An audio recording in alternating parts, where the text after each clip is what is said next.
Hello guys, welcome back to our channel simple track study. तो पिछले video में हमने डिस्कस किया था कि एक्टिव हैलोजन क्या होते हैं और जो सब्स्टिट्यूशन रिएक्शंस क्या होती हैं, कितने प्रकार की होती हैं, और जो कि हमारा बेसिक पार्ट था। तो आई होप वो वीडियो समझ में आया होगा, और इस वीडियो को देखने से पहले आप लोग एक बार उसे ज़रूर देख लें ताकि आपके बेसिक्स क्लियर हो जाएं। तो आज हम डिस्कस करने वाले हैं जो टाइप्स ऑफ सब्स्टिट्यूशन रिएक्शन था, उसके जो टाइप्स थे जैसे SN1 और SN2 रिएक्शन, तो उसके बारे में डिस्कस करने वाले हैं। और मैं बताऊंगा कि किस तरीके का पैटर्न रहता है, कैसा क्वेश्चंस आते हैं। जैसे कुछ टाइप्स मैंने तैयार किए हैं आप लोगों के लिए, जैसे किस तरीके के क्वेश्चन पूछे जाते हैं। तो पहला टाइप हो सकता है SN1 और SN2 रिएक्शंस की क्रियाविधि लिखिए। और दूसरा टाइप हो सकता है नाभिक स्नेही प्रतिस्थापन अपक्रिया कितने प्रकार की होती हैं, किसी एक को विस्तार से समझाइए। और क्वेश्चन का पैटर्न कुछ इस प्रकार हो सकता है कि SN1 और SN2 रिएक्शन में किस अपक्रिया में दोनों उत्पाद रिटेंशन और इन्वर्जन बनता है, यह भी बताया जाएगा। और एक इस तरीके से भी एक क्वेश्चन पूछा जा सकता है कि SN1 और SN2 रिएक्शन में अंतर क्या होता है। और टाइप नंबर 5 बन सकता है कि कौन सी अभिक्रिया दो चरण में यानी कि 2 स्टेप में, और कौन सी अभिक्रिया एक चरण में पूर्ण होती है। तो आज हम इसी के बारे में बताएंगे। तो सबसे पहले देखते हैं नाभिक स्नेही प्रतिस्थापन अभिक्रिया 2 प्रकार की होती है, SN1 और SN2। तो SN1 रिएक्शंस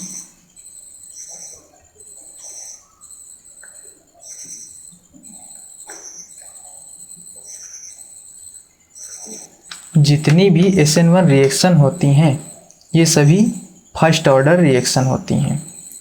ये एक ही सबस्ट्रेट पर निर्भर करती हैं, मतलब ऐसी अभिक्रियाएं जिसके वेग पद निर्धारण में केवल एक ही अणु भाग लेता है SN1 कहलाती हैं।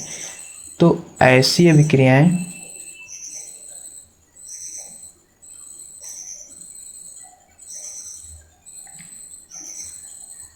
जिसके वेग पद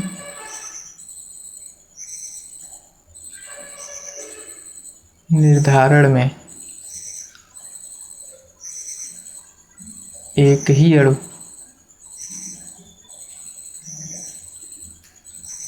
भाग लेता है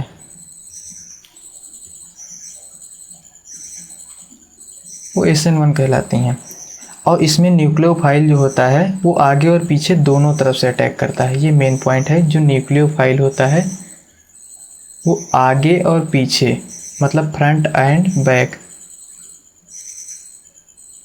दोनों तरफ से अटैक करता है। और इनकी मैकेनिज्म जो होती है वो 2 स्टेप में होती है। और जो उत्प्रेरक होते हैं वो प्रोटीन सॉल्वेंट जैसे H2O के बने होते हैं।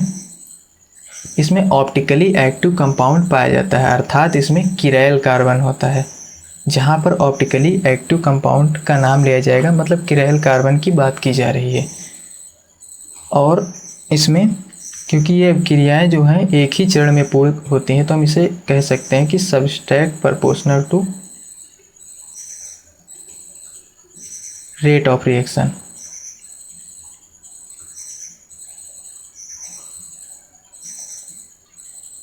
और जो ऑप्टिकली एक्टिव कंपाउंड पाया जाता है उससे रेसमिंग मिक्सचर बनता है,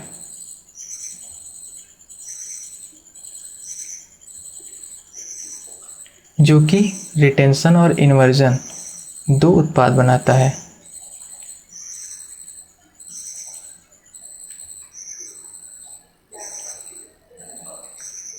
और जो रिएजेंट इसका होता है वो वीक होता है,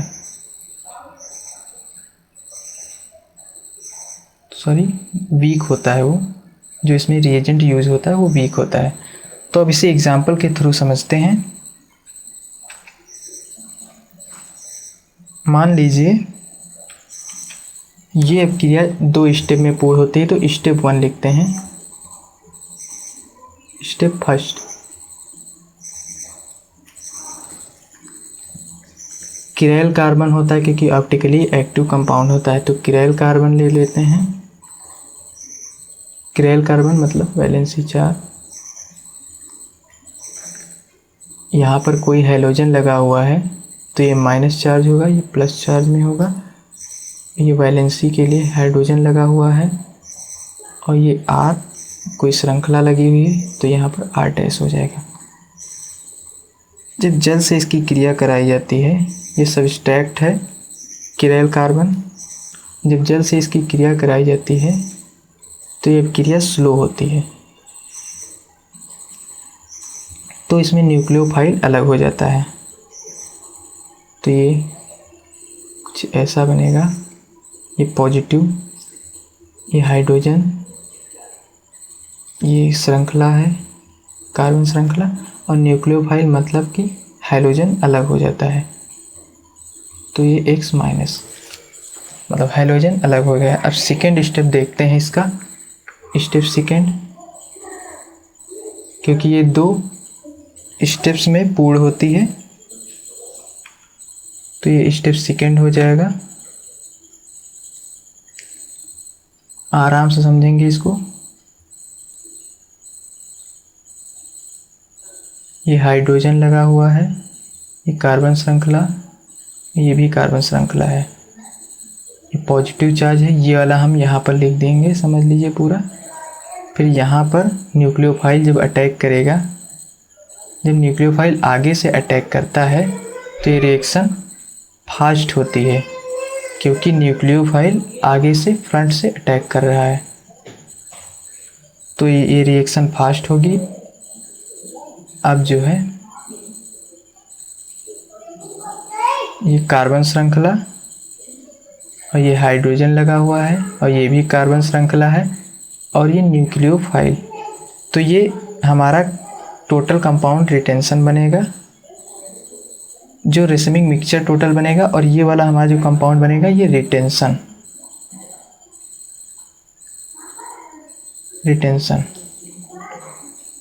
फिर जब बैक में अटैक करेगा तब देखते हैं,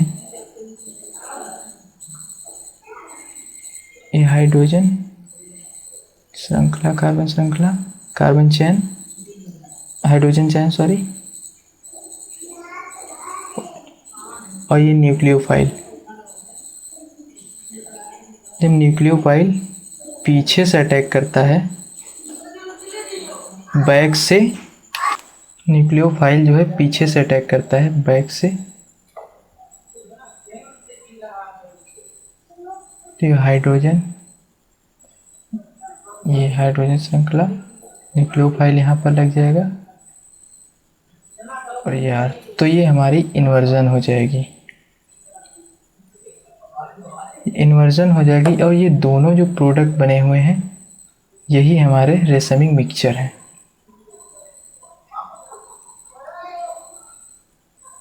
तो ये हमारे दोनों प्रोडक्ट रेसमिक मिक्सचर हैं। इसमें मेन समझने की बात यह है कि जब भी न्यूक्लियोफाइल आगे से अटैक करता है तो वो रिएक्शन फास्ट होती है और रिटेंशन कंपाउंड बनता है, और जब भी न्यूक्लियोफाइल पीछे से अटैक करता है तो वो स्लो रिएक्शन हो सकती है और उसका जो कंपाउंड बनेगा वो इन्वर्जन बनेगा। और रिटेंशन और इन्वर्जन दोनों कंपाउंड को ही हम रेसमिक मिक्सचर कहते हैं।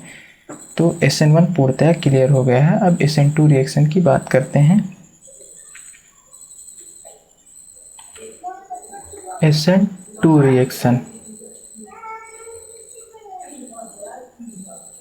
तो इनकी जो भी अभिक्रियाएं होती हैं ये सभी सेकेंड ऑर्डर रिएक्शन होती हैं।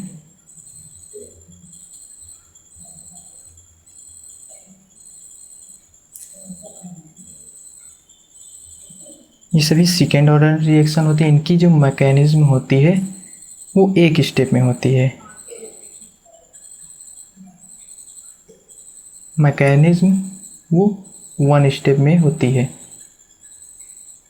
ये कभी कभी अंतर पूछ लेता है तो ये बातें, ये पॉइंट याद होने आवश्यक हैं। और इसमें न्यूक्लियोफाइल केवल पीछे से ही अटैक करता है। जो न्यूक्लियोफाइल होता है वो केवल और केवल पीछे से ही अटैक करता है। तो न्यूक्लियोफाइल पीछे से अटैक करता है और इनमें जो रिएजेंट होता है वो स्ट्रॉन्ग बेस होता है।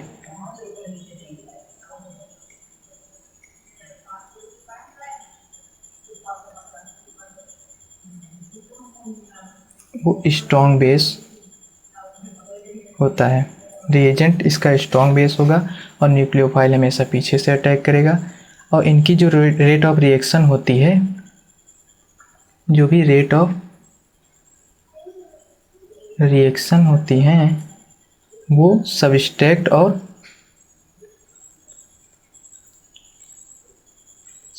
व रिएजेंट दोनों पर ही निर्भर करती हैं, दोनों पर ही निर्भर करती हैं। और जो ऑप्टिकली एक्टिव कंपाउंड से ऑप्टिकली एक्टिव कंपाउंड से केवल एक ही प्रोडक्ट बनता है जो कि इन्वर्जन होता है। और इन्वर्जन बनने का कारण यह है कि क्योंकि इसमें जो न्यूक्लियोफाइल होता है वो हमेशा पीछे से अटैक करता है। तो इसकी भी रिएक्शन हम देख लेते हैं, फिर ये भी क्लियर हो जाएगा।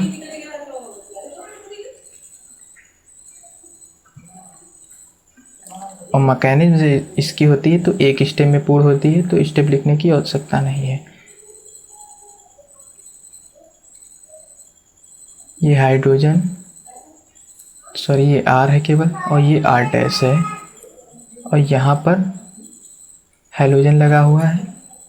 और जब भी न्यूक्लियोफाइल, क्योंकि इसमें बताया गया है कि न्यूक्लियोफाइल पीछे से अटैक करता है, तो पीछे से अटैक करेगा तो ये रिएक्शन फास्ट होगी क्योंकि न्यूक्लियोफाइल पीछे से अटैक कर रहा है। तो कुछ ऐसा बनता हुआ आएगा।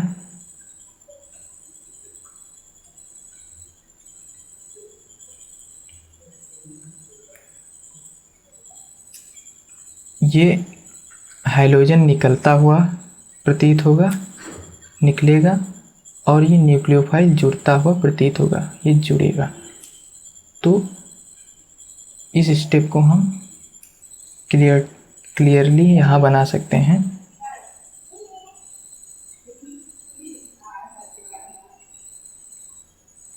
ये हाइड्रोजन R' और ये न्यूक्लियोफाइल यहाँ पर जुड़ जाएगा और यहाँ पर श्रृंखला हो जाएगी और ये हाइड्रोजन निकल जाएगा। तो जो ये प्रोडक्ट बनेगा ये बनेगा इनवर्जन। ये रेसमिक मिक्सचर नहीं बनाता है क्योंकि एक ही प्रोडक्ट बनता है। रेसमिक मिक्सचर जो होता है वो दो प्रोडक्ट से मिलकर बनता है, इन्वर्जन और रिटेंशन। और एक बात हमेशा ध्यान रखनी होगी कि न्यूक्लियोफाइल वहाँ पर अटैक करता है जहाँ पर इलेक्ट्रॉनों की संख्या कम होती है। तो ये SN1 और SN2 बहुत ही ज़्यादा इम्पोर्टेंट था, तो इसे एक ही वीडियो में समझते हैं। और नेक्स्ट वीडियो में हम प्रिपरेशन ऑफ हाइड्रो एल्केन्स की बात करेंगे, फिर चाहे वो एल्किल हैलाइडों का विनिमय से बने या स्वार्ट्ज रिएक्शन हो, बोरोडीन हो, एसिडिकार। तो इम्पॉर्टेंट नॉन इम्पॉर्टेंट सारी रिएक्शंस कराए जाएंगे और बिल्कुल बेसिक से और बढ़िया समझते हुए इजी मेथड से। तो आज के लिए इतना ही। आई होप वीडियो पसंद आई होगी। अगर वीडियो पसंद आई है तो उसे लाइक करना बिल्कुल भी मत भूलिएगा। और हमारे चैनल पर नए हैं, ऐसी वीडियो पाने के लिए चैनल को सब्सक्राइब कीजिए। Love you all, take care guys.